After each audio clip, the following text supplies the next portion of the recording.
It's time for Bourbon with Friends, the Bourbon podcast that never takes itself too seriously. Pull up a chair, grab a glass, and remember, a bourbon with friends can change the world. Here we go.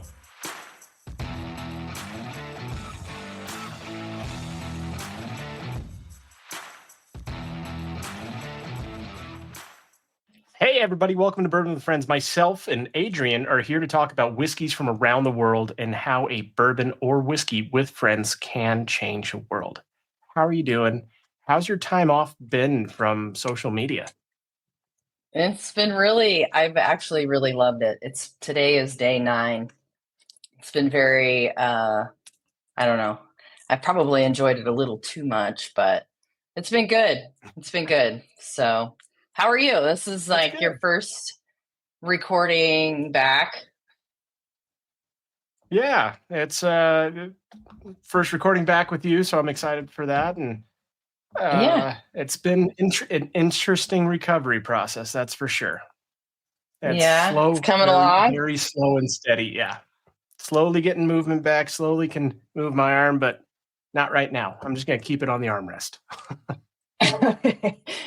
So have you been doing any reading? I have. It's been kind of interesting. I have 3 or 4 books going all at once right now through recovery. One I was reading out with you. Another one was Call Sign Chaos by General Mattis. And another one, it's been a really interesting read. What is that called? Oh, yeah, Mother of Bourbon by this wonderful man. My gosh, who was it again?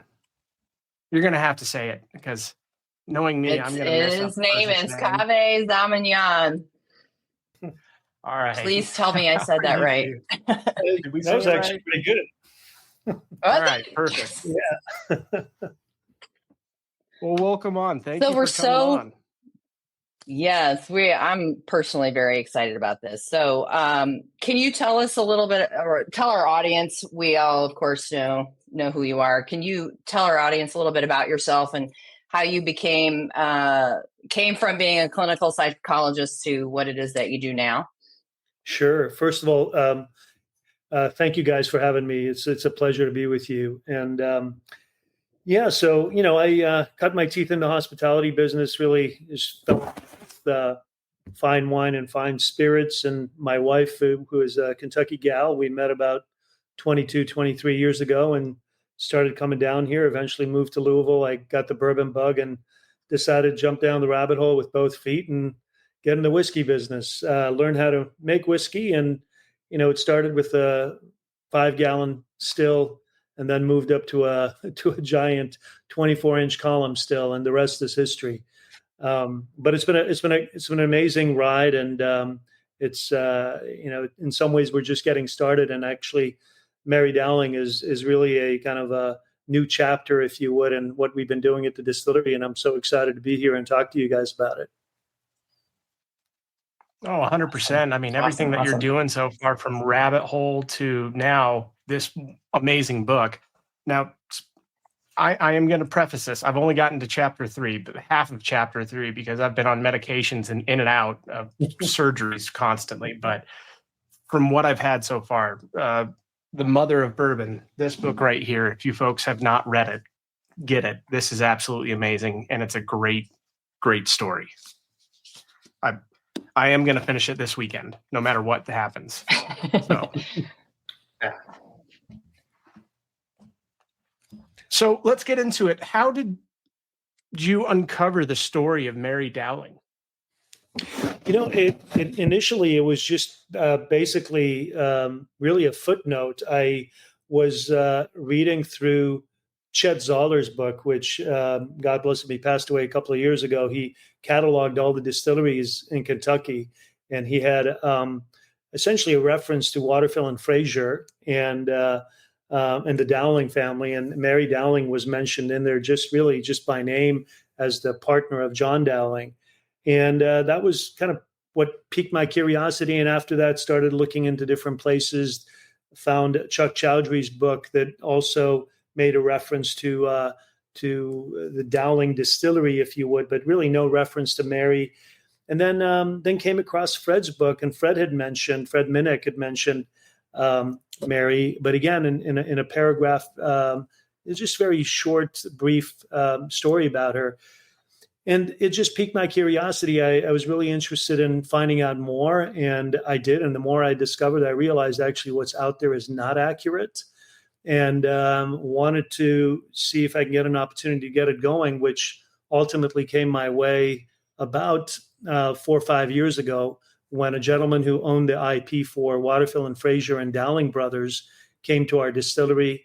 I had commissioned a painting honoring a bunch of forgotten people in our industry, and Mary's name is on there. So this gentleman, his name is Alan Bartel. Alan approached me and said that he was trying to give it a go, but without a whole lot of success. And essentially, I asked him if he's interested in selling the IP for Waterfill and Dowling Brothers, which he did. And shortly after that, I figured that, Mary really deserves to have the marquee name, if you would, on the brand. And we decided to launch a brand under her name, and then started even doing more research and preparation for this book. Well, that's amazing. I mean, based off of everything that I've read so far, it seems like you have gone more in depth than most people have on their college thesis. So, and I'm speaking that from experience. Yeah, that's one of the benefits of having a doctoral degree in psychology. It just doesn't go away. The research practice came in handy in digging up Mary's story and finding out more and more about her. And I tell you, just the more I discovered with my partner and collaborator Eric Goodman, the more intriguing it got, and the more fascinating she became as a character to us.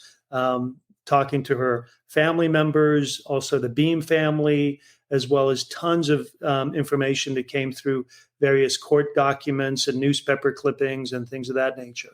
Again, so I can say I've gotten about halfway through the book, and what I enjoy about it as a woman is it's very relatable in some ways for me. So I like how she comes across in the book as she just seems like a very tough, badass kind of gal, which I love. She's a widow. I can relate to that. So I'm only about halfway through right now, but I've really loved it so far. So are there parts of it that you would like to share that are more inspiring, or do you have a part in it that you feel a personal connection to, possibly? Yeah, I think the entire arc of her life is just fascinating to me. I think that the fact that she's the daughter of Irish immigrants coming at a time when you have the Know Nothing Party going on, there's a lot of anti-Irish sentiment.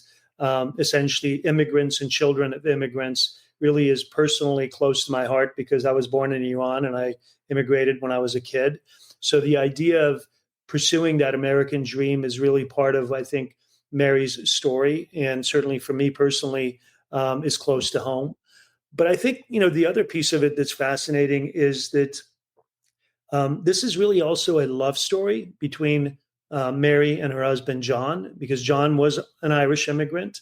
And at a time when women had no rights to property, vote, or anything else, John not only fell in love with her, but also made her a full partner, recognizing all her talent and skill as a businesswoman. And I think that's really a remarkable part of the story that gave her the opportunity to have the platform to stretch her wings and really accomplish all the things that she did. And certainly a big challenge after John passed away prematurely, which really, in some ways she was just getting started at that point. And the story gets even more exciting and more intriguing after John passes away, which that's a whole nother set of chapters that I think ties to why we considered her to be the mother of bourbon in the first place. Did we all freeze, or are we just all not talking at once? No, I'm just kind of soaking it in. I'm trying to yeah. Please. Yeah, I was just saying that, the other piece of the story, that after John passes away, the fact that, essentially a lot of her competitors are trying to take her out, buy her pennies on a dollar, and all kinds of crazy things happen. And the fact that she had the fortitude and the tenacity to fight back, including actually rebuilding her distillery in Cooperage that was burnt down. It was speculated, she believed that her competitors actually tried to push her out, but she rebuilt the distillery, the cooperage, and got the business going. And by the time Prohibition hit, she was one of the most successful distillers in the state of Kentucky, which is absolutely remarkable. I've actually kind of gotten to the part of the story where they talk about Groms and Ulrich, I think is how I don't know if that's how it's pronounced, but I've enjoyed that part being kind of intertwined with the story as well. So I don't want to give too much away, but that I'm enjoying that part of it. So I too cannot wait to finish the book. I wish I would have had more time this weekend to read, and I definitely would have finished it. But you decided to work with Eric Goodman. Can you talk a little bit about him and just how you guys came to work on this project together? Yeah, when I started thinking about the book project, I wanted to make sure that I bring a writer in that really has the chops, because I'm an academic writer. I've never written a novel or anything of this sort before, or a historical fiction. So Eric's been a phenomenal collaborator with me. He's written several books, and he was one of a handful of people that reached out, and ultimately we just struck a real good dynamic chemistry together, and started the work. And what was really cool about Eric also is the fact that he's also a great researcher. So together we did the research and collaboration. He wrote the basic structure of the book, and I feel that my contribution was primarily on some of the dialogue, because we got all the cast of characters that are essentially all real. It's the decision to make it a historical fiction was to see if we can imagine what the conversations were in these moments where Mary's interacting with different people like Heinrich from Groms and Ulrich and other characters. And that's where I feel like, my contribution was to think about what the dialogue and the narrative was in those moments where there's key elements and, scenes happening. And in that sense, it was a real lovely collaboration with Eric. I love that part of the book. Let me just say, I like that aspect. I love that part of it. I love reading the story from her perspective and like what her conversations were like. I really enjoy that. I think that's it. I think Brian's got the. And I tell you, we had the privilege of and the opportunity of finding family members. So her great-great-granddaughter, her great-great grandson and great-grandson, were able to chime in and offer all kinds of stories and artifacts. In fact, there's several gifts, but one of the gifts was that Heinrich gave her that they still have in the family. So it's just phenomenal to be able to have that and see it. A lot of great pictures. And then there's a gentleman named Bruce Phillips Beam from the Beam family who also gave us access to really the only surviving pictures of her distillery in Juarez, Mexico. So it was phenomenal to have access to that too. Yeah, that's right. That's right. There are some phenomenal photos in this book. There are some really great photos in here. I've enjoyed the photos very much. It's cool to see her youngest son, and just to see a picture of her son Will, and knowing what parts of the story they're playing in, So I have a little offside question with this. Did your experience as a distiller have any impact on the way you wrote this book at all? A little bit. I think we in some ways thought about what it was like for her to build a distillery, in her case, rebuild a distillery. I think the business aspect of it, managing distributors, working through different parts of essentially the sales part of the business. So there were certain elements of that I certainly, I felt like my experience was helpful to that. But I think actually the more important kind of background for me was my psychology background, because I think that background was really helpful to think about the relationships between different cast of characters and how they navigated and sorted out things. So, for example, Mary had some turbulence with her oldest daughter around certain kind of cultural, social issues that were going on at the time, especially with the rise of the Klan, or the second rise of the Klan, which was really fascinating. And for me, as a psychologist, imagining a mother and daughter relationship, and then subsequently relationship with her other kids, I think that experience really helped, I feel like, shed a little light or be able to amplify and bring to life those experiences a little bit more clearly and perhaps a little bit more interestingly. So I think our internet is like, but anyway, I was just trying to remember what I was going to say. Oh, we like to do a fun question. So, and it's kind of off the beaten path a little bit, but if the Mother of Bourbon were turned into a Hollywood movie, who would you cast as Mary Dowling? And would you want a cameo as a crafty distiller from Juarez? Yeah, I might play one of the Mexican distillers role for myself, but in terms of casting for Mary, I tell you, I think Reese Witherspoon comes to mind potentially. Oh wow, she would be great. Jennifer Lawrence could okay. She's from Kentucky as well. I mean, there's that Kentucky connection. Okay. Those are think just off the top of my head, but particularly, I mean, I like the idea of Reese Witherspoon. She's played the Southern role, and she's from the South as well, so it's a little bit an interesting kind of connection that side. Of course, Jennifer's from Kentucky, so that would be cool too. That would be. I like Jennifer Lawrence. I'm not a huge movie buff, but I do. I would. A movie about Mary probably would be a pretty spicy one, I have a feeling. It's funny you say that, because that's one of my hopes. I really hope that the book actually gets out and people are able to share her story. So hopefully somebody in Hollywood or Netflix or Apple picks up the news. Yeah, that would be great, wouldn't it? Yeah, it would be. Yeah. So what ways do you think that the industry has either grown or changed, or maybe even stayed the same, or we could look at it as what kind of impact do you think she's had maybe in the long term, if any? I'm sure she had to have had some lasting impact.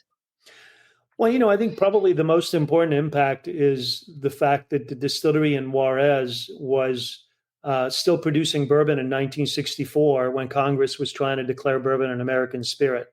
So it was her descendants, basically her granddaughter and great-granddaughter, that had to acquiesce and agree no longer to produce bourbon in Juarez in order for bourbon to be declared an American spirit. So I think that's probably an important connection. But I think there's certain things that have changed for the positive, and that is that I feel that we have a lot more women in the industry, which is an incredibly positive, I think, development.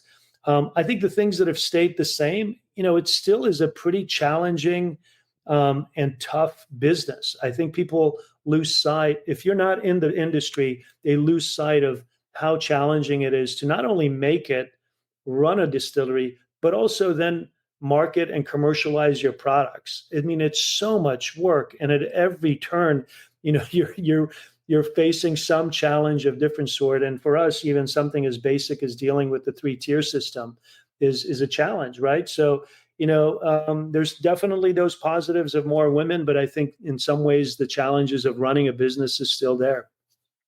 I want to speak, but my internet keeps dropping. So I'm just going to let Adrienne continue on with it. She's doing great. Are you kidding? Oh, my goodness. Here, I'll You ask it before my guys. internet drops. Do you have any current or future projects that you have coming out? Yeah, Or Mary Dowling or Rabbit Hole? Yeah, so Rabbit Hole is basically right now, the kind of place where we stretch our wings and play around with different types of whiskey expressions. So Rabbit Hole is doing a lot of great things. We're doing a lot of distillery releases that are fun, a lot of different wood finishes, and we have our 5-grain double chocolate malt, and we're working on a series of American single malt releases coming up, which I'm super excited about. Mary, we've got the core 3 lineups, the weeded double oak, and the tequila finish. And later this year, we're looking to release our first single barrel and have the single barrel program open for Mary.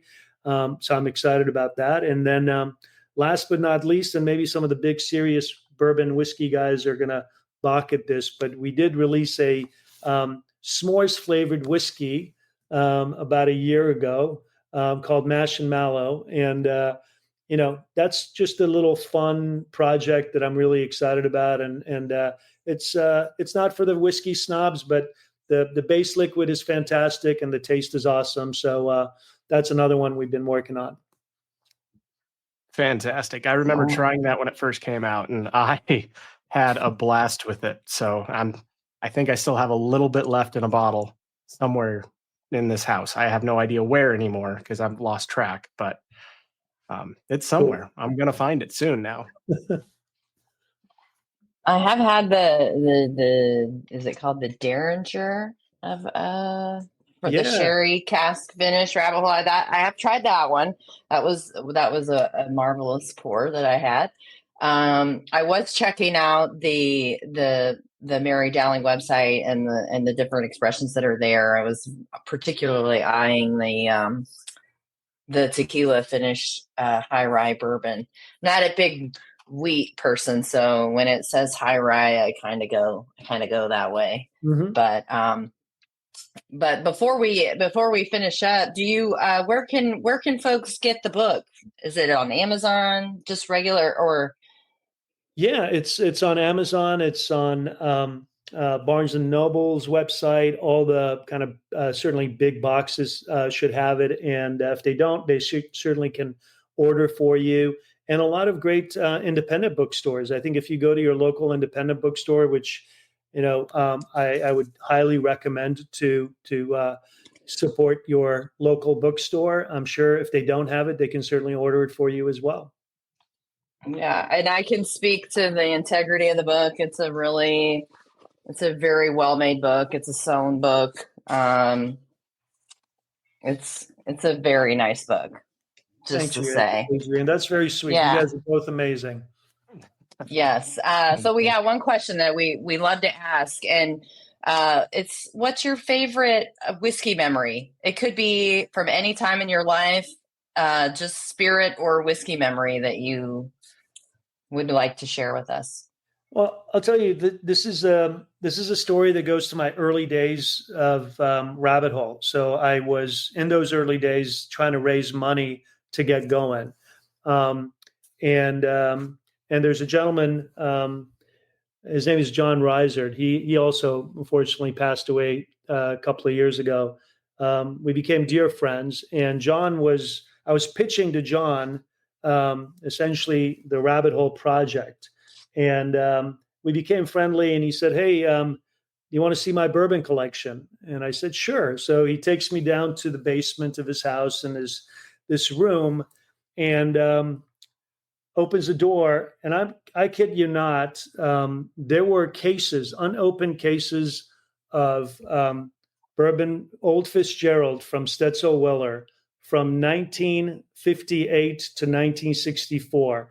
Cases and cases and cases with great bottles of Dusties and pints of this and pints of that. And I asked him what's going on. He said, "Well, the family's been in the insurance business, so every year they gave a bottle of bourbon to their customers, and all the leftovers just got pushed over to the basement." And I looked at him and I said, "John, do you have any idea what you have here?" And he said, "Oh, I don't know. I just gave a bottle of that." And he would point it out to one of the 12-year-old Fitzgeralds. He's like, "Yeah, I just get a bottle of that to my plumber." I said, "Jesus freaking Christ, you just gave the guy like a $3,000, $4,000 bottle of bourbon." And I mean, he had no idea. He was just going crazy. And then, anyway, we became great friends. And he told me, he's like, "Hey, I'd love to help if you can help me, figure this stuff out." So, finding that to me was just it's a very it's an incredible memory. I was actually able to buy a couple of those cases from him and helped him sell a few on the open market, which it was a fun deal. And he just passed away a couple of years ago, and I just remember him every time I see the bottle of Old Fitz. I think of him. So and when I drink a dram, I give a little nod and a toast to him. So that was a great experience. Wow. Oh, I love that. That's why we ask this question, Kaveh. That's why we ask. I absolutely adore stories like that. Thank you very much for sharing. Of course, my pleasure. Thank you for asking. All right, everybody. Thank you so much for joining Bourbon with Friends. And no matter where you're at around the world, remember, a bourbon or whiskey with friends can change the world. Cheers, y'all. Cheers, guys. Cheers. Cheers. Cheers. All right, guys, I want to thank our sponsor, 10th Mountain Whiskey. You can find them on all social media platforms, as well as 10thwhiskey.com. You can use the code BWF15 for a 15% discount. That's pretty cool. Get some money off. Buy your friends something. Buy your family something. If your friends like whiskey, if your family likes whiskey, you can buy them that. But if they don't, you can buy them a hat. We'd love for you to go there and check them out and buy their products. You can also find them in 42 different states through online distribution, as well as 30 states across the country through regular retail distribution, guys. That's pretty cool. And it's growing because, the distribution is growing. We're not getting more states. So basically, if you do have any questions, you can reach out to 10thwhiskey.com. They'll be happy to answer anything that you may have. And of course, we thank 10th Mountain Whiskey for being our sponsor on the podcast. That's it for this episode of Bourbon with Friends. Be sure to subscribe so you don't miss a single episode. While you're at it, leave us a review to make it easier for others to find the show. You can also check us out on Instagram at Bwfpodcast. Thanks for listening.